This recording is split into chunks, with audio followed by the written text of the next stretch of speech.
আসসালামু আলাইকুম।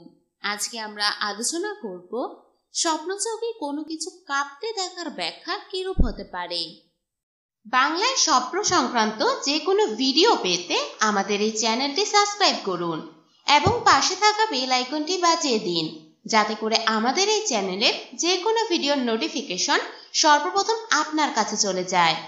আর যারা অলরেডি সাবস্ক্রাইব করেছেন তাদের জন্য রইল অসংখ্য ধন্যবাদ। স্বপ্নযোগে যদি কেউ আকাশ কাঁপতে দেখে, তাহলে উক্ত এলাকায় ফিতনা ফাসাদ ও জুলুম অত্যাচার দেখা দিবে। আর যদি চন্দ্র সূর্য কাঁপতে দেখে, তাহলে উক্ত এলাকার বাদশাহর উপর দুঃখ কষ্ট ও বিপদ আপদ পতিত হবে। স্বপ্নযোগে যদি কেউ জমিন কাঁপতে দেখে, যে পরিমাণ কাঁপবে উক্ত এলাকায় সেই পরিমাণ বিপদ দেখা দিবে।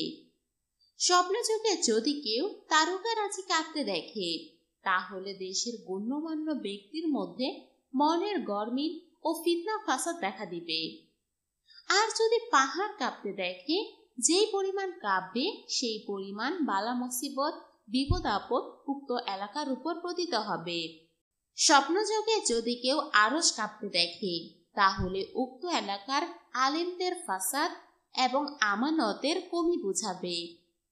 লৌহ অথবা কলম কাঁপতে দেখলে কলম ও কিতাবওয়ালাদের ফিতনা ফাসাদ বুঝাবে। সপ্তম আকাশ কাঁপতে দেখলে উক্ত এলাকাবাসীর উপর বিপদ আপদ পতিত হবে। চন্দ্র সূর্য ও সমস্ত তারকারাজি কাঁপতে দেখলে উক্ত এলাকার বাদশাহর মধ্যে পরস্পর ঝগড়া বিবাদ, যুদ্ধ বিগ্রহ কিংবা মারামারি হওয়ার ইঙ্গিত প্রকাশ করে। জামে মসজিদ কাঁপতে দেখলে সেখানকার ওলামাদের ফাসাদের প্রতি ইঙ্গিত প্রকাশ করে। নিজের বাড়ি কাঁপতে দেখলে পরিবার পরিজনের উপর বিপদ আপদ ও দুঃখ কষ্ট দেখা দিবে।